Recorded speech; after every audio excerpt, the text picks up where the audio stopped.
Chers amis, bonjour et bienvenue pour cette étude du message de la Maison universelle de justice, la deuxième session. Donc, la semaine dernière, on avait étudié les paragraphes 1 à 6. Aujourd'hui, nous allons étudier les paragraphes 7 à 12. Donc, on commencera par une prière qui sera lue par Karim.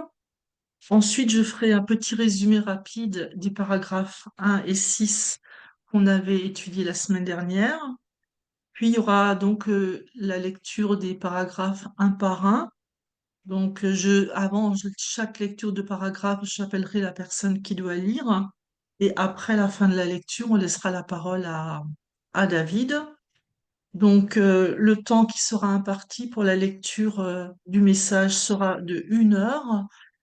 Et ensuite, on aura une demi-heure de questions et de partage concernant uniquement les chapitres 7 à 12. Voilà. Alors, Karim, si tu veux bien commencer avec la prière. Alors après, les amis, il est Dieu.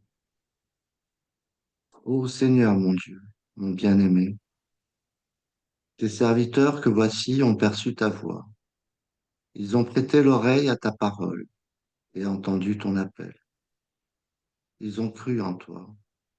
Ils ont vu tes merveilles, reconnu ta preuve et ton signe. Ils ont marché dans tes pas.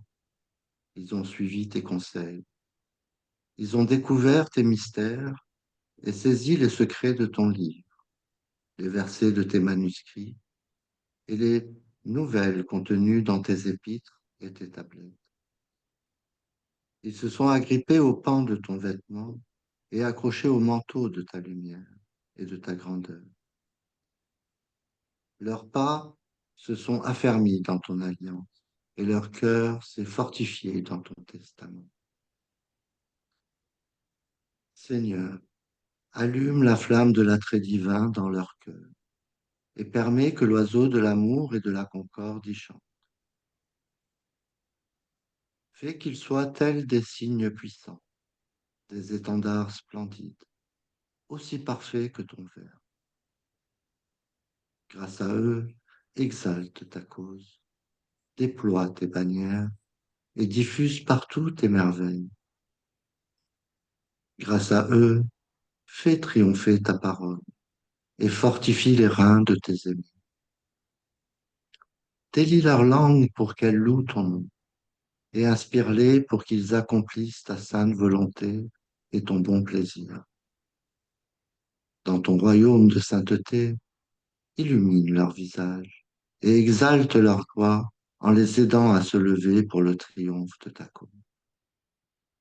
Seigneur, nous sommes faibles. Fortifie-nous afin que nous diffusions les fragrances de ta beauté. Nous sommes pauvres, enrichis-nous des trésors de ta divine unité. Nous sommes nus, revêt-nous du manteau de ta générosité.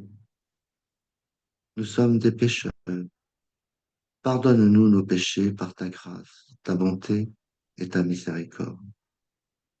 Tu es en vérité l'aide, le soutien, le clément, le fort, le puissant. La gloire des gloires soit sur ceux qui sont fermes et résolus. Abdul-Bahá.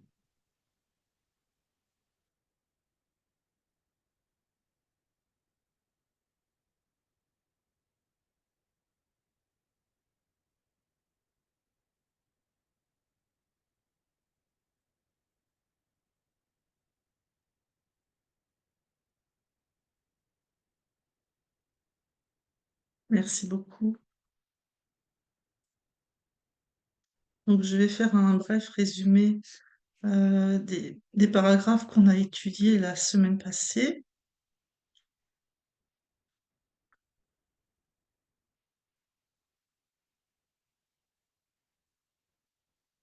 Donc, dans l'ensemble, le message explore comment la famille Baha'i peut être un catalyseur de transformation sociale, en commençant par des relations intimes et profondes. Donc, le résumé du premier paragraphe: la famille est bien plus qu'un simple groupe, c'est un laboratoire vivant où se construisent les valeurs, les compétences et les attitudes qui façonneront notre société de demain. Le résumé du deuxième paragraphe. La famille n'est pas un concept figé, mais un système vivant qui doit constamment s'adapter aux changements sociaux pour rester pertinente et constructive. Le résumé du troisième paragraphe. La transformation des structures familiales est un voyage en cours qui nécessite de la patience, de la réflexion et une ouverture continue à l'apprentissage. Le quatrième paragraphe. L'objectif est de comprendre comment la communauté bahaï peut continuer à développer des modèles familiaux dynamiques et constructifs tout en relevant les défis contemporains. Toutes les réponses aux questions de ce paragraphe se trouvent dans le message. Et le résumé du cinquième et du sixième paragraphe. En essence, le mariage bahaï est conçu comme un partenariat sacré qui dépasse la simple union personnelle pour devenir un instrument de transformation sociale. Voilà. Donc maintenant, on va passer à la lecture du paragraphe 7. Et donc, c'est Peggy qui va lire le paragraphe 7.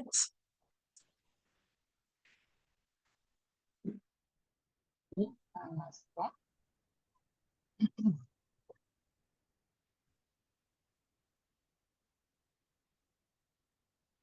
La perspective bahaï sur le mariage transcende les dichotomies découlant des perspectives permissives et régressives qui prévalent dans la critique. Dans le mariage bahaï, l'amour, l'égalité, l'intimité, la fidélité, les relations sexuelles, la procréation et l'éducation des enfants sont intégrés et leur interconnexion renforcée, établissant une forteresse pour le bien-être personnel et social. Les pratiques sociales permissives affaiblissent le mariage et la famille en désagrégeant ces éléments essentiels à l'épanouissement humain, tandis que les pratiques régressives accordent une importance démesurée à l'un ou l'autre de ces éléments ou les déforment pour opprimer les membres de la famille. L'adhésion aux enseignements aide à résoudre de tels problèmes. Il y a beaucoup à apprendre dans divers contextes culturels à travers le monde sur les implications de toutes les caractéristiques du mariage bahaï contenues dans les enseignements. Par exemple, le principe de l'égalité de la femme et de l'homme est au cœur du développement d'un nouveau modèle conjugal bahaï. Lorsque ce principe est appliqué entre la femme et le mari dans le mariage, la relation se renforce et prospère, et les filles et les garçons seront élevés avec une compréhension nouvelle de l'égalité et de son expression pratique.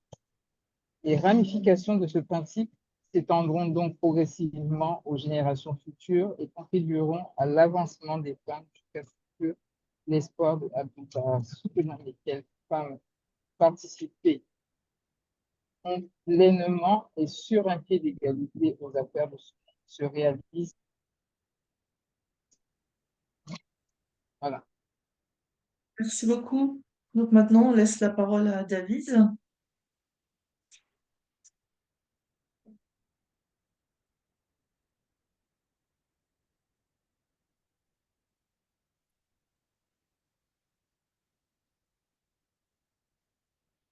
Chers amis, Allah Waba. Alors, j'ai donné un titre à ce paragraphe 7. Le titre, c'est La perspective bahaï sur le mariage, transcender la permissivité et la régression. Alors, la perspective bahaï du mariage propose une vision unique qui dépasse les approches traditionnelles limitantes. Alors, quelles sont les caractéristiques principales de la perspective bahaï du mariage? Alors, premièrement, sa vision globale du mariage. Le mariage baha'i intègre harmonieusement plusieurs dimensions essentielles. Il combine l'amour, l'égalité, l'intimité et la fidélité. Il inclut une vision saine des relations sexuelles, de la procréation et de l'éducation des enfants. Le deuxième point, comment le mariage baha'i transcende les dichotomies sociales. Le mariage baha'i rejette les pratiques permissives qui affaiblissent le mariage. Il critique les pratiques régressives qui déforment ou oppriment.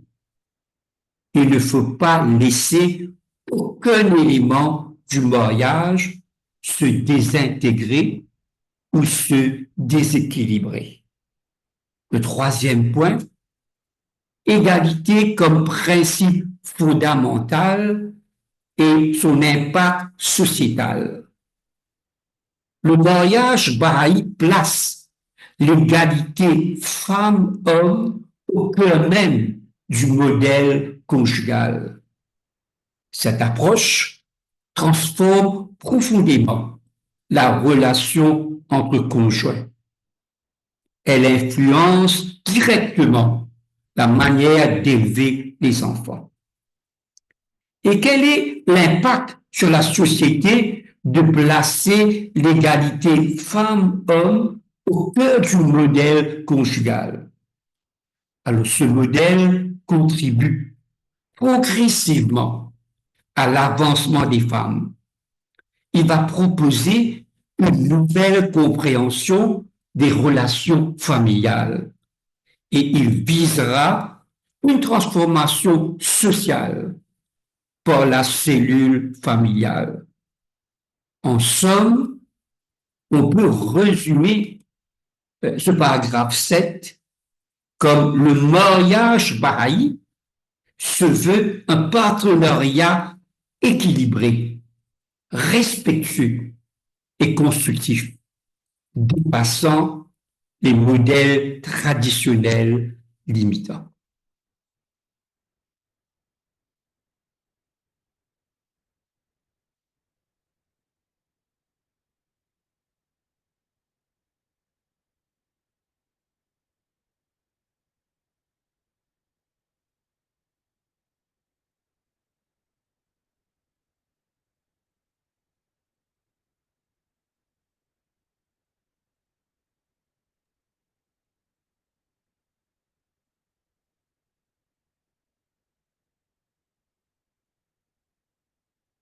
Micro Dominique. Merci. On peut passer au paragraphe 8, David?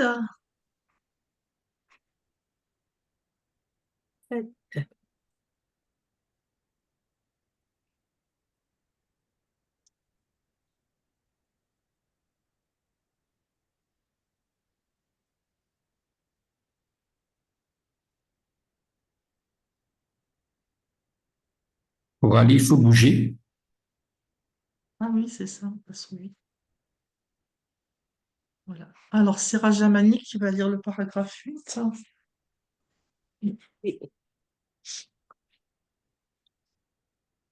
Le mariage crée la famille et les relations saines qui doivent unir les membres d'une famille baha'i sont fondées sur la justice et la réciprocité. Chaque membre doit recevoir les droits qui lui sont dus. Chacun doit s'acquitter des responsabilités qui lui incombent. Selon les enseignements de Baha'u'llah, la famille, étant une unité humaine, doit être éduquée conformément aux règles de sainteté, explique Abdul-Baha. L'intégrité du lien familial doit constamment être prise en considération et les droits de membres individuels ne doivent pas être transgressée. Cette relation saine entre les membres de la famille demande à être cultivée consciemment. Merci beaucoup. Donc, on laisse la parole à David. Alors, le titre pour le paragraphe 8, c'est justice et réciprocité comme fondement des relations familiales bahaï saines. Alors, le mariage est le fondement de la famille et les relations familiales bahaï reposent sur des principes fondamentaux. Alors, la question, bien sûr, quels sont les principes de base des relations familiales? Eh bien, la justice et la réciprocité sont les piliers essentiels. Chaque membre de la famille a des droits et des devoirs spécifiques. Personne ne doit être lésé ou négligé. Le deuxième point, comment la famille doit aborder ses droits, devoirs et ses responsabilités individuelles. Eh bien, chaque personne doit recevoir ce qui lui est dû. Chacun doit également assumer ses propres responsabilités. L'équilibre en droits et devoirs est crucial. Alors, quelles sont les dimensions spirituelles de la famille? L'éducation familiale doit suivre des règles de sainteté. La famille doit devenir un lieu de croissance morale et spirituelle. Les valeurs éthiques doivent guider les interactions. Et le troisième point, comment préserver l'intégrité familiale? Alors, le lien familial doit être constamment protégé. Les droits individuels ne doivent jamais être bafoués. L'harmonie collective ne doit pas se faire au détriment des personnes. Alors, comment développer les relations familiales saines? Eh bien, évidemment, les relations familiales saines nécessitent un effort constant. Il faut cultiver délibérément le respect et la compréhension. Chaque membre doit travailler activement à maintenir l'équilibre familial. Alors, en résumé, pour ce paragraphe, une famille bahaï est un espace d'équité, de croissance spirituelle et de soins mutuels, où chacun est également respecté et responsable.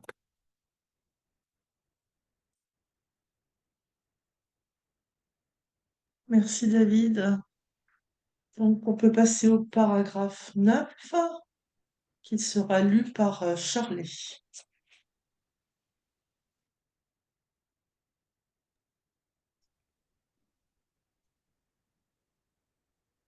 Dans la famille bahaï, les époux sont les véritables partenaires. L'un n'est pas subordonné à l'autre. Ensemble, ils relèvent le défi de la vie, qu'ils soient spiritueux, matériels ou sociaux, par la prière, l'étude, la consultation et la réflexion sur l'action. Prenons par exemple les décisions relatives à l'éducation des enfants.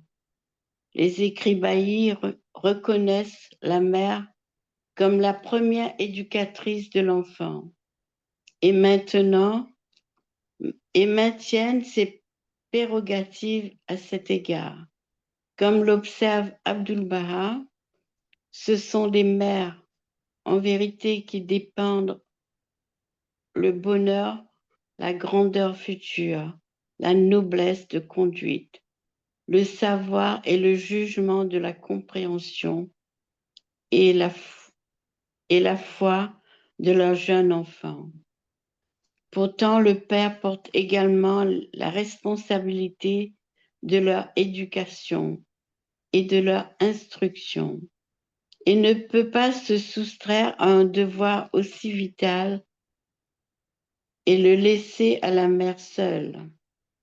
Et si pour soutenir la mère dans ce rôle et s'assurer qu'elle n'est pas désavantagée par celui-ci, le père a l'obligation corollaire de soutenir financièrement la famille.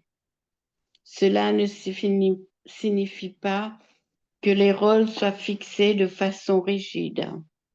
Sur la base de leur compréhension des enseignements, le couple détermine la meilleure façon de gérer les affaires de la famille en réponse à différentes circonstances personnelles et sociales. Chaque étape de la vie conjugale présentera des défis et des opportunités correspondants qu'un couple doit s'efforcer de gérer en coopération et efficacement, tout en assurant à la fois le progrès spirituel, intellectuel et professionnel à la fois de la femme et du mari. Merci beaucoup. David. Et merci. Alors, le paragraphe 9, le titre est Partenariat et responsabilité partagée au sein du mariage Baha'i. Alors, dans la famille Baha'i, les époux forment une équipe unique basée sur l'égalité et le partenariat. Alors, quelle attitude doit le couple adopter face aux défis? Parce que dans un couple Baha'i, il y aura bien sûr des défis. Et les conjoints doivent travailler ensemble. Alors, comment ils doivent aborder cette approche collaborative? En utilisant la prière, l'étude, la consultation et la réflexion. Aucun n'est subordonné à l'autre. Ce point est très important dans cette attitude collaborative. Je reprends cette phrase. Aucun n'est subordonné à l'autre. Le deuxième point, c'est quelles sont les responsabilités parentales du couple. Mais comme on a dit dans ce paragraphe, la mère est la première éducatrice des enfants. Mais le père a aussi un rôle crucial dans l'éducation et l'instruction. Et c'est extrêmement important, le père doit soutenir financièrement la famille. Alors, comment doit-on aborder la répartition des tâches familiales? Il faut qu'il y ait une flexibilité des rôles familiaux. Pas de répartition rigide des tâches. Le couple décide ensemble selon les circonstances. L'adaptabilité doit devenir une force. Le troisième point, comment le couple doit affronter les défis de chaque étape de la vie conjugale. Parce qu'à chaque étape, il y aura des défis. Alors, chaque étape de la vie conjugale apporte des défis. Le couple doit les affronter en coopération. L'objectif doit être de progresser ensemble sur les plans spirituels, intellectuels et professionnels. Alors, comme résumé pour le paragraphe 9, En essence, la famille Baha'i est un partenariat dynamique où l'égalité, le respect mutuel et le développement commun sont prioritaires.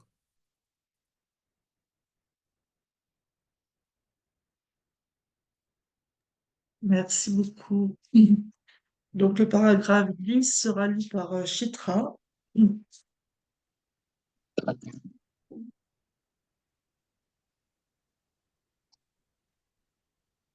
Alors, dans un environnement de soutien de la famille, les parents offrent des conseils attentifs à leurs enfants pour qu'ils apprennent à vivre une vie de dévotion, de vertu et de service, pleine de sens et réfléchie. À cette fin, à travers leur exemple, le modèle de leur vie quotidienne et de leur interaction, ainsi que par le biais de nombreuses conversations, les parents cultivent avec amour chez leur enfant une multitude de qualités, d'attitudes, d'habitudes et de capacités de plus en plus complexes, adaptant leurs méthodes et leur approche à chaque étape du développement de l'enfant, de la prime enfance à la maturité. Dès leur plus jeune âge, les enfants apprennent à se tourner vers Dieu et à l'aimer, à prier et à réciter la parole de Dieu quotidiennement, à se voir comme des âmes nobles qui s'efforcent de développer des qualités spirituelles, à préférer les autres à eux-mêmes et à exprimer ces qualités dans des relations de bienveillance et de coopération. À mesure qu'ils progressent, ils apprennent à s'habituer aux difficultés, à pratiquer l'autodiscipline et la responsabilité, à devenir oublieux de soi et à acquérir la connaissance des arts et des sciences. Et à mesure qu'ils entrent de plus en plus dans le monde par eux-mêmes, ils apprennent à développer une attitude de service, à diffuser et à appliquer les enseignements divins, à résoudre les différends et à participer à des consultations, à rester ferme dans l'alliance, à travailler pour l'amélioration du monde et à se diriger vers les choses qui mènent à l'honneur éternel. Les écrits Baha'i offrent aux parents une source illimitée de connaissances avec laquelle cultiver ses attitudes, compétences et capacités vitales. Et tant d'autres, et l'Institut de formation fournit un soutien essentiel à la famille en améliorant la compréhension et les capacités de tous ses membres. Il peut aussi y avoir d'autres ressources disponibles dont la famille peut bénéficier pour aider à l'éducation matérielle, sociale et spirituelle des jeunes. Les écoles, la vie communautaire, les projets de service, etc. Pourtant, la responsabilité ultime d'assurer l'éducation correcte et complète des enfants incombe aux parents. Merci, Chitra. La parole est donnée à David. Alors, le paragraphe 10 a pour thème responsabilité parentale et ressources pour l'éducation des enfants. Dans une famille baha'i, l'éducation des enfants vise à développer des êtres vertueux et altruistes. Alors, la première question est quel doit être l'objectif fondamental de l'éducation parentale? Eh bien, simplement guider les enfants vers une vie de dévotion, vertu et service aux autres. Alors, quelles sont les méthodes d'éducation parentale que le couple doit s'y adhérer? Eh bien, premièrement, transmettre des valeurs par, premièrement, l'exemple personnel. Deuxièmement, par leur vie quotidienne. Et troisième, par les conversations familiales. Avec pour objectif de cultiver chez les enfants d'abord des qualités, des attitudes positives, des habitudes vertueuses et des capacités utiles. Alors, quel devait constituer l'apprentissage spirituel de l'enfant dès son plus jeune âge? Alors, l'enfant doit apprendre à 1. Se tourner vers Dieu. 2. Prier. 3e, développer les qualités spirituelles. 4e, c'est très important, préférer les autres. Et le dernier, coopérer. Alors, quel devrait être son développement personnel en grandissant? Alors, en grandissant, l'enfant doit acquérir l'autodiscipline. Deuxièmement, le sens des responsabilités. Troisième, très important, l'oubli de soi. Et quatrième, des connaissances variées. Alors maintenant, comment l'enfant doit se préparer à la vie sociale? Alors, en entrant dans le monde, les enfants doivent développer la capacité à, premier, avoir une attitude de service. Deuxième, diffuser des enseignements positifs. Troisième, résoudre pacifiquement les différends. Et quatrième, participer activement à la consultation.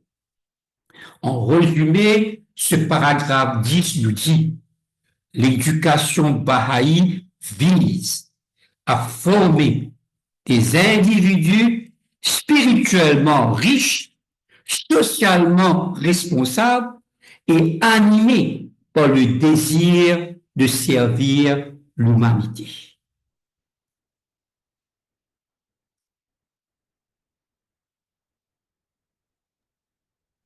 Merci.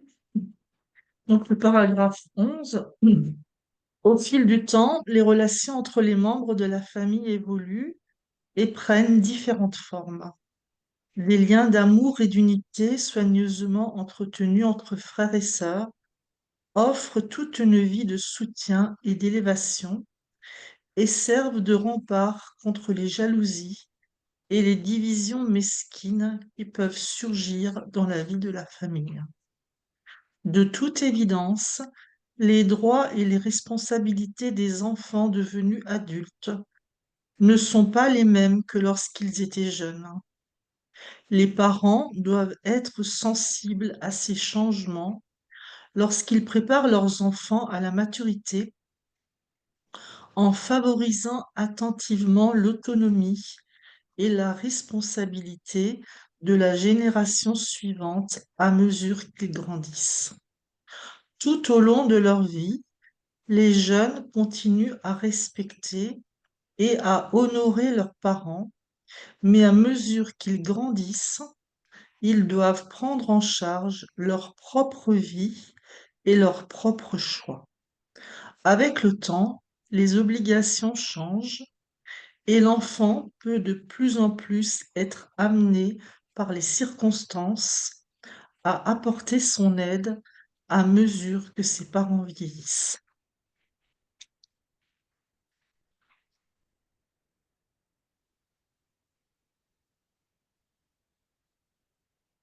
Alors, le paragraphe 11, le titre, c'est la dynamique et les responsabilités évolutives au sein de la famille au fil du temps. Alors, l'éducation des enfants dans la perspective bahaï, repose sur plusieurs ressources essentielles. Alors, quelles sont ces ressources essentielles? Premièrement, les écrits bahaïs comme la source de connaissances.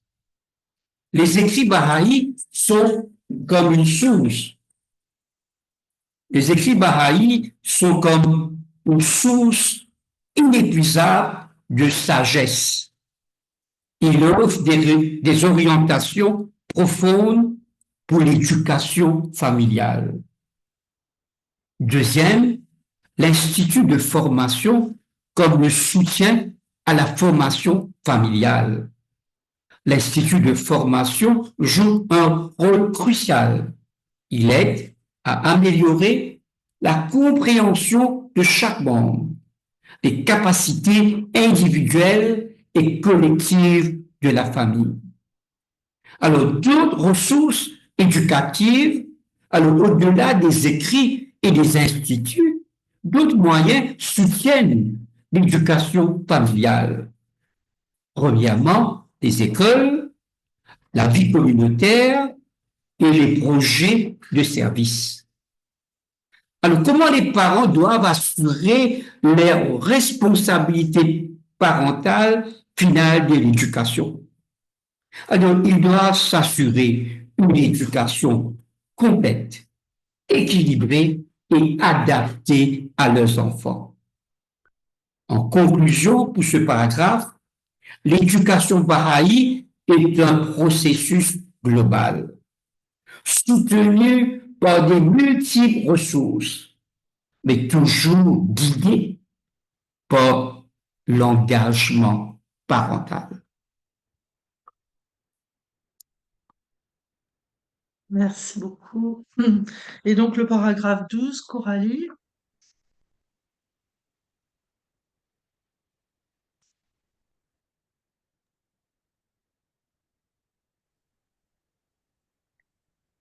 Les relations de la famille nucléaire sont ancrées dans des cercles de relations de plus en plus larges, à commencer par la famille élargie. Les grands-parents, les tantes, les oncles et les cousins prodiguent soins et soutien qui aident à accomplir les objectifs et à assumer les responsabilités de la famille. Les caractéristiques de ces relations familiales s'étendent également aux autres Baha'is et à d'autres amis qui peuvent aider une famille de diverses manières. Dans le réseau social proche forgé dans une communauté dynamique, les aînés offrent des approfondissements, des conseils avisés et des exemples distinctifs. D'autres interviennent en tant que tantes et oncles spirituels pour partager leur affection et leur souci du progrès des jeunes et pour apporter un soutien qui renforce le travail et les nobles aspirations des parents. Les jeunes agissent comme des frères et des sœurs plus âgés qui, de nombreuses façons, aident et inspirent les plus jeunes qu'eux. De cette façon, les sentiments d'unicité, d'amour, d'affection, de confiance et de solidarité qui sont initialement cultivés dans la famille commencent à être tissés dans le tissu des relations dans la communauté.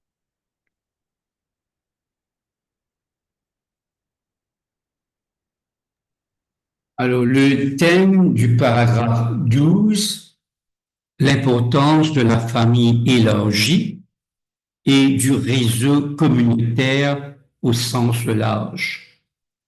Les relations familiales sont dynamiques et se transforment tout au long de la vie. Alors, comment doivent être la nature des liens familiaux? Alors, les relations familiales ne doivent pas être figées. Elles doivent évoluer et se transformer avec le temps. Comment doivent être les liens fraternels? Alors, les relations entre frères et sœurs doivent être précieuses. Elles doivent offrir un soutien qui dure toute une vie. Alors, comment doivent évoluer la relation parent-enfant une fois que ces derniers sont devenus adultes. Alors là, les parents doivent s'adapter à la croissance de leurs enfants. Ils doivent encourager progressivement leurs enfants qui sont devenus entre-temps adultes à, premièrement, à l'autonomie. Deuxièmement, à la responsabilité personnelle. Troisièmement, à la prise d'indépendance. Alors, comment ces enfants devenus jeunes adultes agissent maintenant envers leurs parents?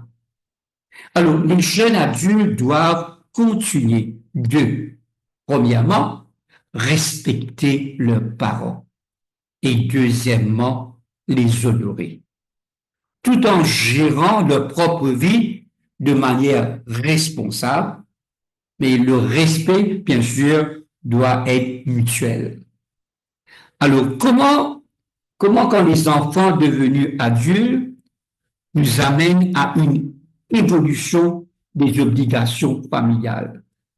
Eh bien, maintenant, les rôles et responsabilités changent naturellement quand les enfants deviennent adultes. Les enfants devenus adultes peuvent, à leur tour, soutenir leurs parents vieillissants. Alors, en résumé, pour ce paragraphe, la famille est un organisme vivant où chacun évolue, s'adapte et se soutient mutuellement à travers les différentes étapes de la vie. Merci.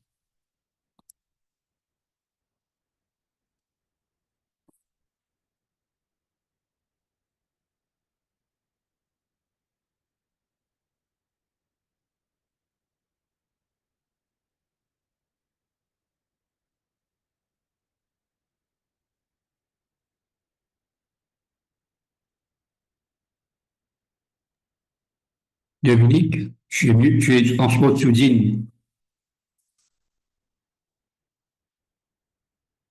Ok.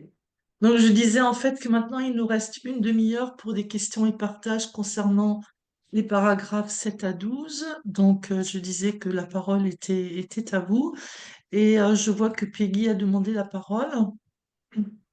Oui, merci. Merci beaucoup. Merci à David vraiment pour l'animation qui ne cesse d'apporter à... C'est très intéressant, pardon, d'exposer que nous avons et auquel je prends vraiment plaisir à prendre part. En fait, j'ai une question et une question qui, comme par hasard, justement, concerne cette, cette étude de ce soir. C'est une discussion que j'ai eue aujourd'hui avec un collègue au bureau concernant, vous voyez, l'égalité justement homme-femme. Il m'a ramené dans la Bible où on dit que la femme a été créée à partir de la côte de l'homme, donc par rapport à ça, la femme doit soumission. Je dis bien, hein, soumission, et j'insiste sur le mot, à l'homme. Et je sais que tout à l'heure, quand David un peu nous donnait les petits résumés et titres par paragraphe, je crois que c'était le paragraphe 9 ou 10, où justement on parlait de l'égalité des droits de l'homme et de la femme. C'était un peu ressorti ici, mais par rapport à ça, parce que j'étais un peu coincée ce matin, et voilà qu'on a étudié ça tout à l'heure, quelle est la réponse que j'aurais pu lui donner par rapport à cet aspect de soumission qui revient, et ça, vous comprenez que c'est souvent chez les chrétiens, comment est-ce qu'on aurait pu lui répondre? Donc, c'est un peu la préoccupation que je partage avec tous. Merci. Alors, si quelqu'un veut me répondre, sinon je vais répondre à la question. Je préfère que quelqu'un essaye avant, et puis je vois si je peux ajouter des choses. Parce que comme ça devient plus interactif que pas seulement une seule personne qui parle. Alors, si quelqu'un sent l'envie de répondre à cette question, il est le ou la bienvenue. Sinon, sinon je vais ajouter quelque chose. Allez, qui voudrait répondre à cette question? J'ai levé la main, je ne sais pas si on le voit. Merci. Oui, oui, je suis très En fait,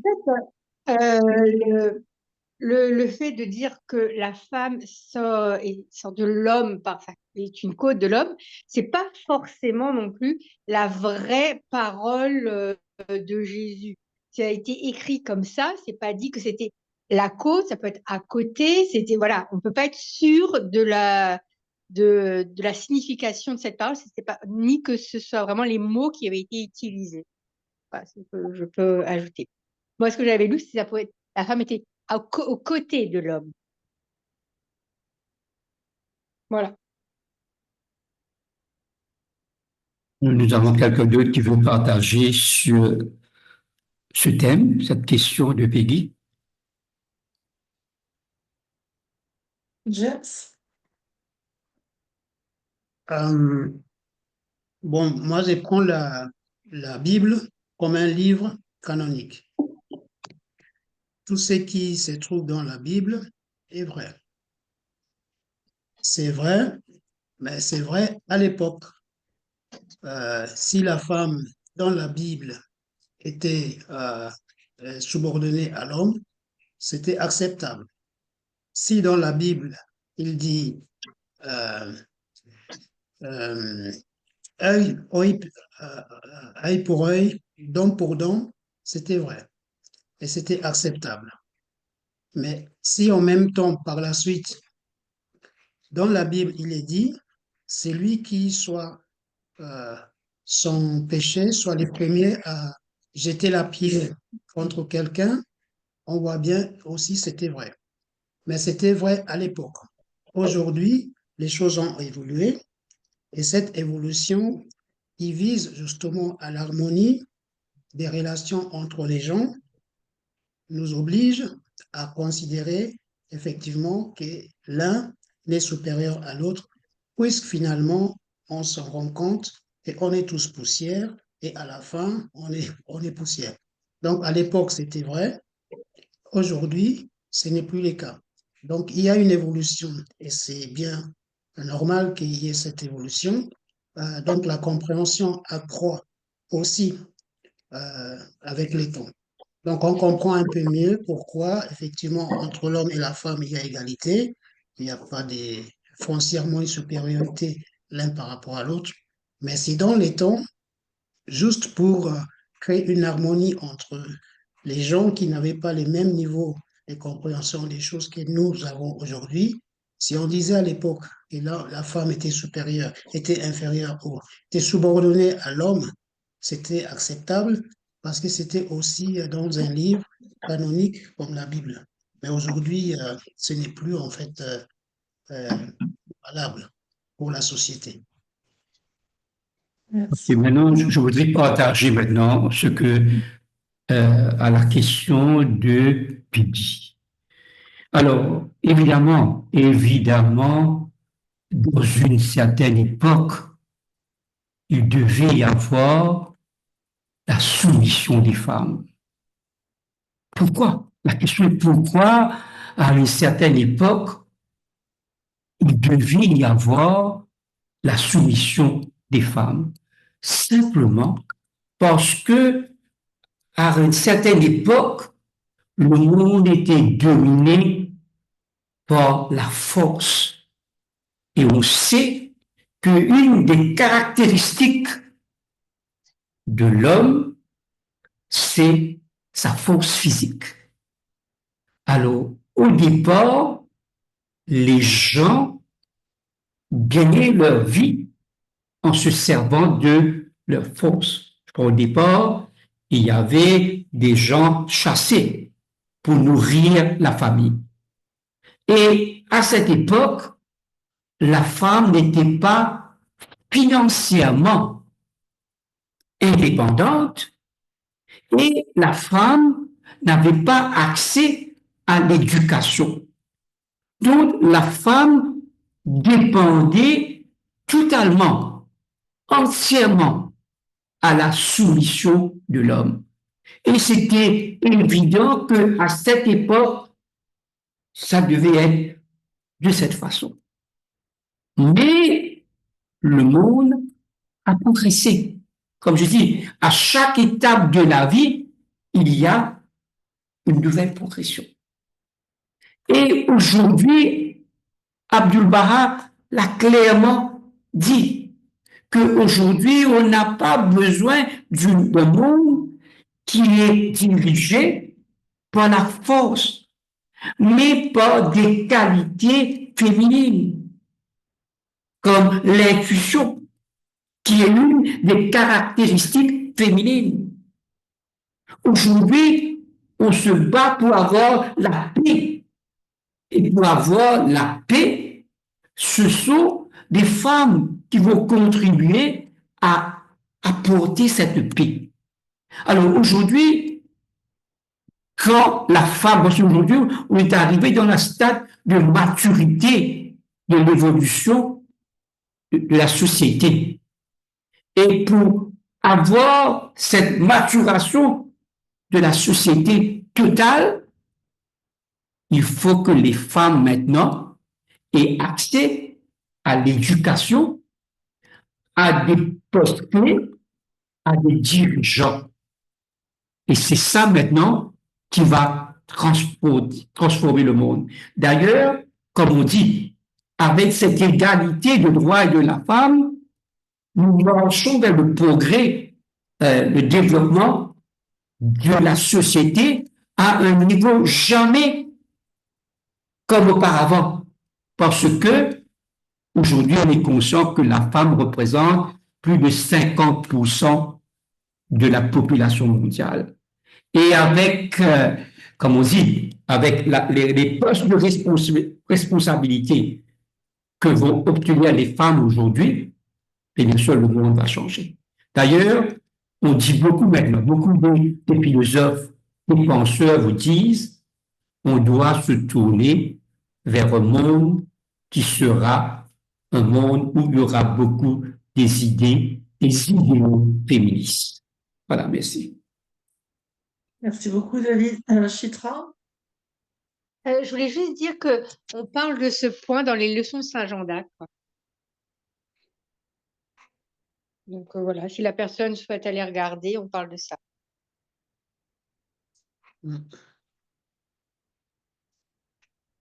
Merci. Alors, est-ce qu'il y a d'autres partages? Dominique, Oui. peut-être on pourra prendre s'il y a une question dans le chat, je ne sais pas. Ou demandons à Coralie s'il y a une question dans le chat. Il y a plusieurs Comme ça, questions dans le chat. Coralie?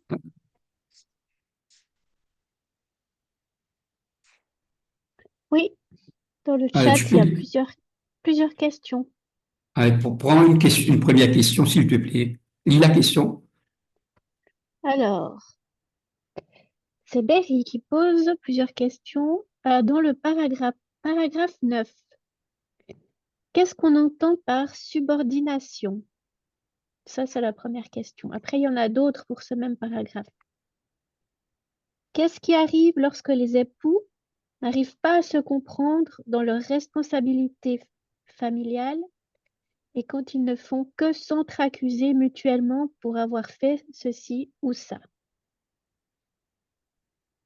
Comment s'en sortir lorsque l'une ou l'autre des deux parties ne se sent pas respectées, considérées et ou valorisées? Et comment s'en sortir? Ça, ce sont les questions pour le paragraphe 9. D'accord, on prend ces trois questions en premier. Alors, si quelqu'un veut essayer de répondre à ces questions, quelqu'un voudrait partager, sinon, en ce moment, je vais essayer de répondre à ces questions. Je préfère que deux personnes ont la possibilité de partager. On écoute.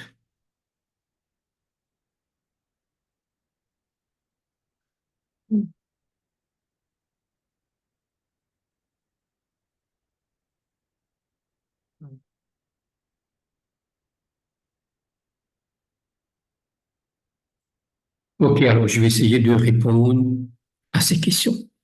Alors, Coralie, tu pourras reprendre les questions, s'il te plaît, un par un. Oui. Voilà, d'accord. Oui.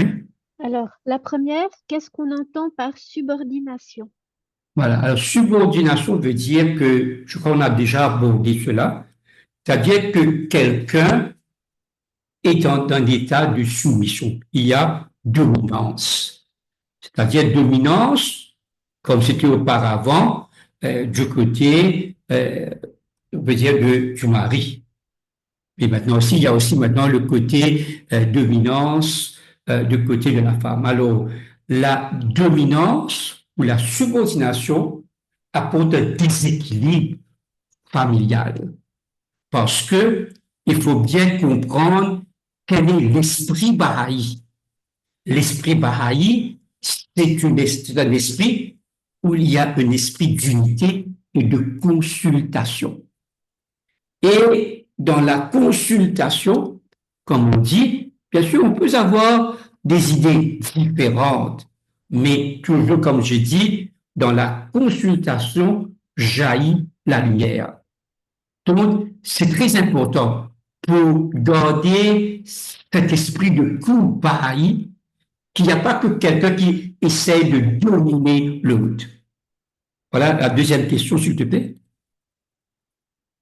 Qu'est-ce qui arrive lorsque les époux n'arrivent pas à se comprendre dans leurs responsabilités familiales et quand ils ne font que s'entre-accuser mutuellement pour avoir fait ci ou ça?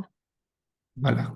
Alors, il y a deux choses pour répondre à cette question. D'ailleurs, la réponse se trouve dans ce message. Qu'est-ce qu'il faut faire? Mais maintenant, qu'est-ce qui se passe si jamais il y a quelque chose qui n'a pas cette entente? Qu'est-ce qu'il faut faire? Alors, il y a plusieurs étapes en tant que Baha'i. D'abord, il faut cultiver cette attitude de prier ensemble.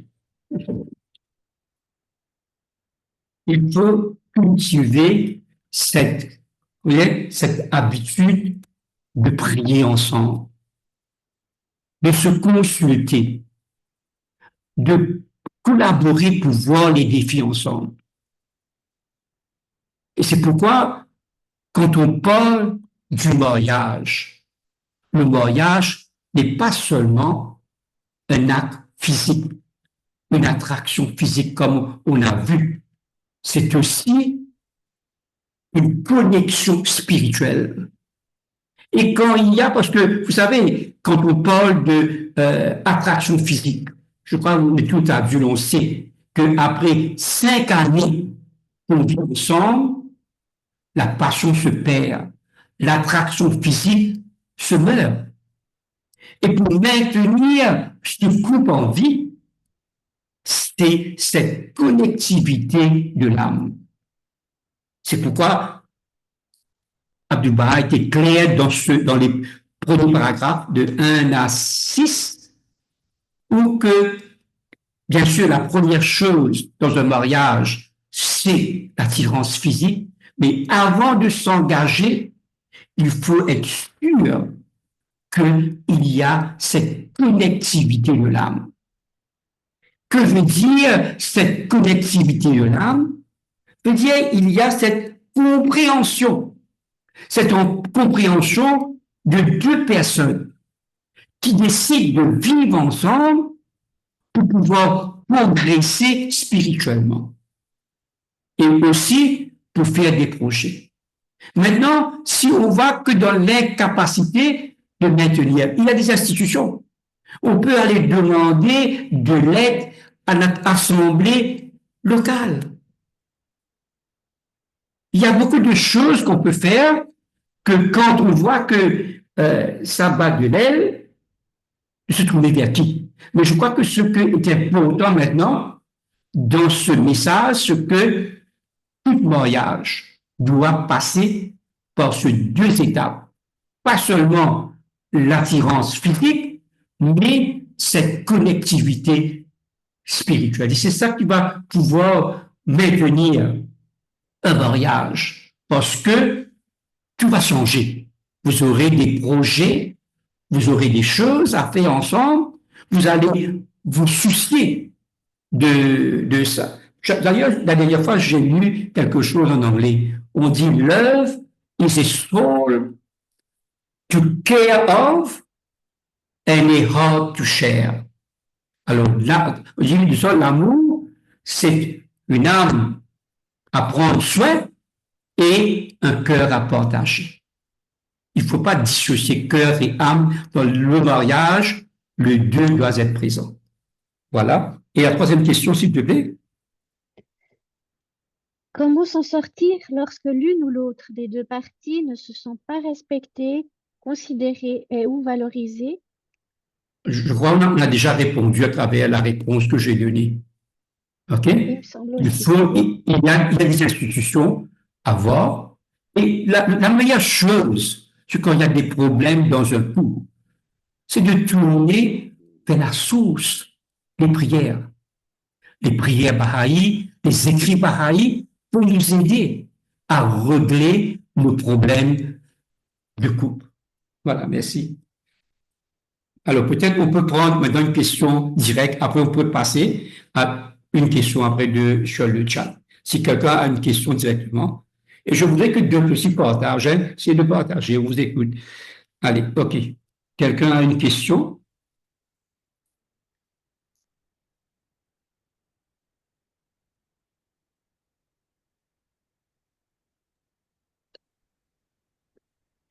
Mais en fait, c'est pas tant une question une observation.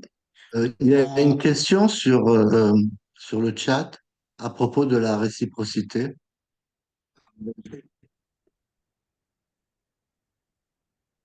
Pardon. On peut lire la question, s'il te plaît? Voilà. Bah, en tout cas, moi, j'aimerais bien qu'on essaye d'y répondre. Alors, en parlant de la réciprocité, souvent on symbolise par œil pour œil et dent pour dent. Est-ce à quoi on aspire dans la réciprocité dans le mariage baha'i? Alors, qui veut répondre à cette question? Donc, peut-être clarifier cette notion de réciprocité qui, donc,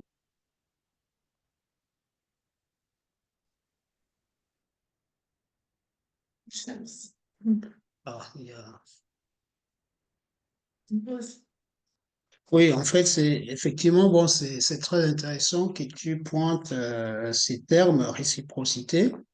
Ça fait plusieurs euh, textes où on lit justement ces mots, euh, et les mondes euh, se tournent autour de deux piliers, donc la justice et la réciprocité. C'est alors vulgairement, on dirait droit, donc justice, et devoir, réciprocité. Vulgairement, mais c'est ça. Dans la foi Baha'i, apparemment, élève, c'est en termes de conception, qui fait qu'on est parle, un devoir, c'est effectivement une question des j'ai dois et donc des subordonnés, alors que réciprocité, c'est une question d'équité. C'est une question de considérer que je ne fais pas par subordination ou par supériorité, mais par intérêt mutuel, et c'est un bénéfice mutuel de tous les deux. Donc c'est comme ça que je les comprends, réciprocité. Et la justice, c'est faire ce qui est juste. Et ce qui est juste, c'est considérer l'autre comme soi-même et faire ce qu'on aimerait que l'autre nous fasse aussi. Donc, justice, et être juste, c'est considérer et faire à autrui ce qu'on aimerait à l'autre, comment on aimerait que l'autre ça nous traite comme soi-même. Et la réciprocité, justement, comme je disais tout à l'heure, c'est plus une question plutôt d'équité et pas une question de devoir par infériorité ou supériorité l'un par rapport à l'autre.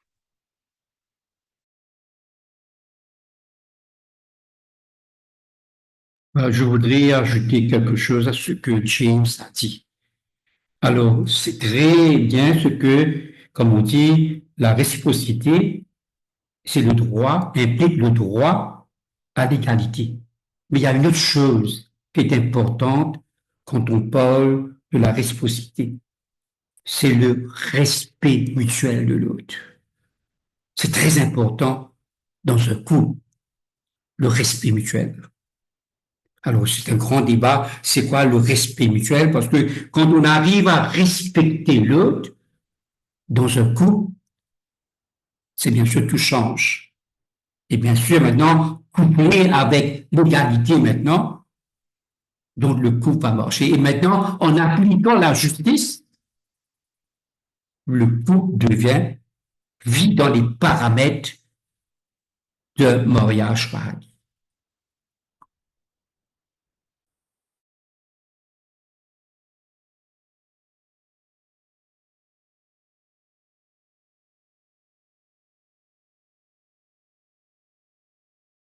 Il nous reste un peu une dizaine de minutes, non? Parce qu'on doit terminer dans 10 minutes. Alors, on peut prendre une dernière question. Allez. Soit dans le chat, soit... Il y a des questions de le chat, Coralie? Allô, Coralie? Oui, oui, il y en a beaucoup. Si quelqu'un peut faire une capture d'écran, peut-être, je sais pas, si on peut y répondre après par écrit dans le groupe. C'est ça. Tu m'envoies les questions après. Puis Oui. je vais faire sur écrit. Là, pour le moment, on prend une dernière question parce que je crois qu'on est arrivé presque à le terminer. Il est déjà 21h46 à Maurice. Donc, on devrait prendre au moins 10 minutes encore, pas plus que ça. Ah, Allez, on alors, t'écoute. Berry, tu voudrais laquelle parmi toutes tes questions? Comme David l'a dit, peut-être que tu peux lui envoyer ces questions et puis il va répondre dans le groupe. Comme ça, tout le monde pourra lire. Mais pour maintenant, tu voudrais laquelle par oral? Ben, par oral, j'aurais bien voulu qu'on puisse répondre à la première question. Comment peut-on comprendre dans le concret le concept pratique permissive dans le mariage? Donc, ce concept-là, pour moi, je ne sais pas si ça me complique ou bien je ne comprends pas, mais j'ai besoin moi, de comprendre de manière concrète, c'est quoi les pratiques permissives nous sommes dans le paragraphe 6.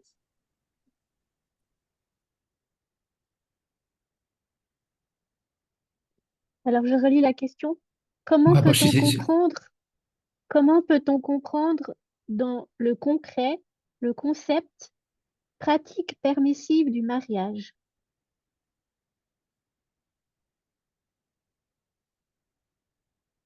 alors, qui veut répondre à cette question?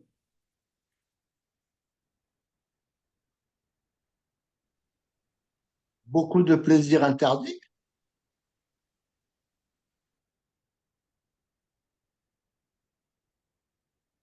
Je n'ai pas compris. Oui, on vous écoute.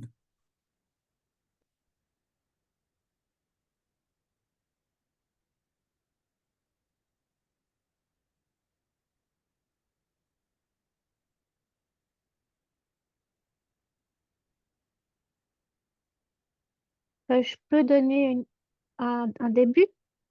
Bien sûr.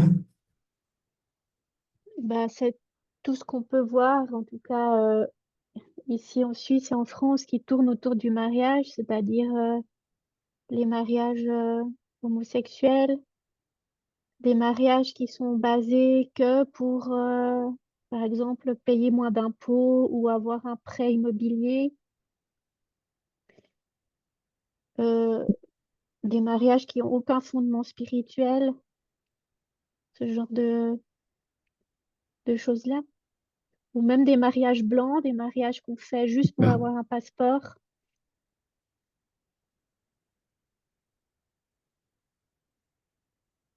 Voilà, Coralie a bien énuméré ces points. Alors, je vais essayer de rendre rapidement euh, ces points. D'ailleurs, Coralie a touché les points essentiels. Alors, quand on parle de ça, d'abord, il faut parler de l'opposition entre les rôles du genre traditionnel, homme, chef de famille, et femme, femme au foyer. Et les rôles maintenant plus modernes et égalitaires. Ça, c'est un. Deuxième, maintenant, le mariage comme institution et le mariage comme choix individuel. Et puis, on peut aussi parler de l'évolution du mariage, de sa fonction sociale. Par exemple, assurer la descendance, la stabilité, et à sa fonction individuelle, amour et bonheur. On peut aussi, comme l'a souligné, mariage religieux versus mariage civil. La distinction entre le mariage comme sacrement religieux et le mariage comme acte juridique. Alors, le mariage comme une union durable versus un mariage comme union flexible. La perception du mariage comme un engagement à vie versus la possibilité de séparation ou de divorce. Le mariage comme symbole de statut social versus le mariage comme symbole d'amour. La distinction entre le mariage comme moyen d'ascension sociale et le mariage comme expression d'un amour profond. Le mariage monogame versus d'autres formes d'union. L'opposition entre le mariage monogame, une seule union, et d'autres formes d'union polygames et polyamoureux. Et le mariage comme union entre un homme et une femme versus mariage entre personnes de même sexe. Voilà, merci.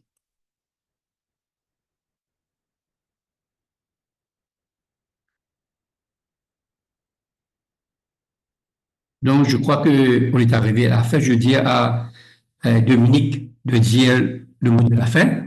Et les réponses non répondues, c'est-à-dire oralement, vous seront transmises sur le billet. OK? Demain ou après-demain, vous aurez vos réponses. Dès que Coralie va m'envoyer, OK, les questions. Alors, à toi, Dominique, et pour le mot de la fin. Donc, merci à tous pour votre présence. Merci à tous pour votre participation. Merci à David pour cette étude. Et ben, on se retrouve vendredi pour l'étude de la dernière partie du message. Bonne soirée à tous. Bonne soirée, merci Bonne beaucoup. soirée. Excusez-moi, juste une question. Qui a la responsabilité de faire la capture des questions de Berry? Est-ce que Berry lui-même va mettre les questions dans le groupe WhatsApp ou bien c'est Coralie qui a déjà fait la capture et qui va envoyer? Allô? J'ai fait une capture, mais elle n'est pas de très bonne qualité. Alors, si tu veux la faire comme la dernière fois, ça m'arrange. Parce que là, oui, je pose la question, justement, c'était un dessin. Je vais essayer de le faire avant que la connexion ne se coupe. Oui, ouais. Parce que moi, j'ai fait des photos en fait de l'écran, mais si tu arrives à faire une capture sur ton téléphone, c'est meilleur. Ok, je vais essayer. Bon, j'espère que ça ne va pas se couper tout de suite, en tout cas. En même temps, j'avais aussi écrit toutes mes questions en version sur un Donc, programme dans web. ce cas, tu peux poster tout simplement dans le WhatsApp, alors. C'est possible, Ouais, non? c'est mieux. Ah, D'accord, il n'y a pas de problème. Ouais, ah, voilà. tout à Merci fait. beaucoup. Merci. Allez, bonne C'est bien soirée à comme ça. tous. Allez, bonne soirée à tous. Merci, À au vendredi. revoir. Au revoir. Au revoir, à Au vendredi. revoir. Au revoir, merci. OK, au revoir. J'avais une petite question. Est-ce qu'on pourra avoir l'audio de cette conférence pour la réécouter? Oui, oui, vous l'aurez. J'espère que ce D'accord, sera de merci. bonne qualité cette fois-ci. D'accord. Bon, la Ouais. précédente, je ne l'avais pas entendue, non? Je l'ai pas, Oui, je l'ai c'est pas. David qui va s'en occuper. Ouais. Mm. D'accord, merci beaucoup. Oui. D'ailleurs, David, j'arrête l'enregistrement maintenant. Mais je crois qu'il est plus là, hein. Ah, il n'est plus là Ah quand bon? même. Alors, bon, Tu ben, peux j'arrête arrêter. l'enregistrement. Au revoir. Au revoir.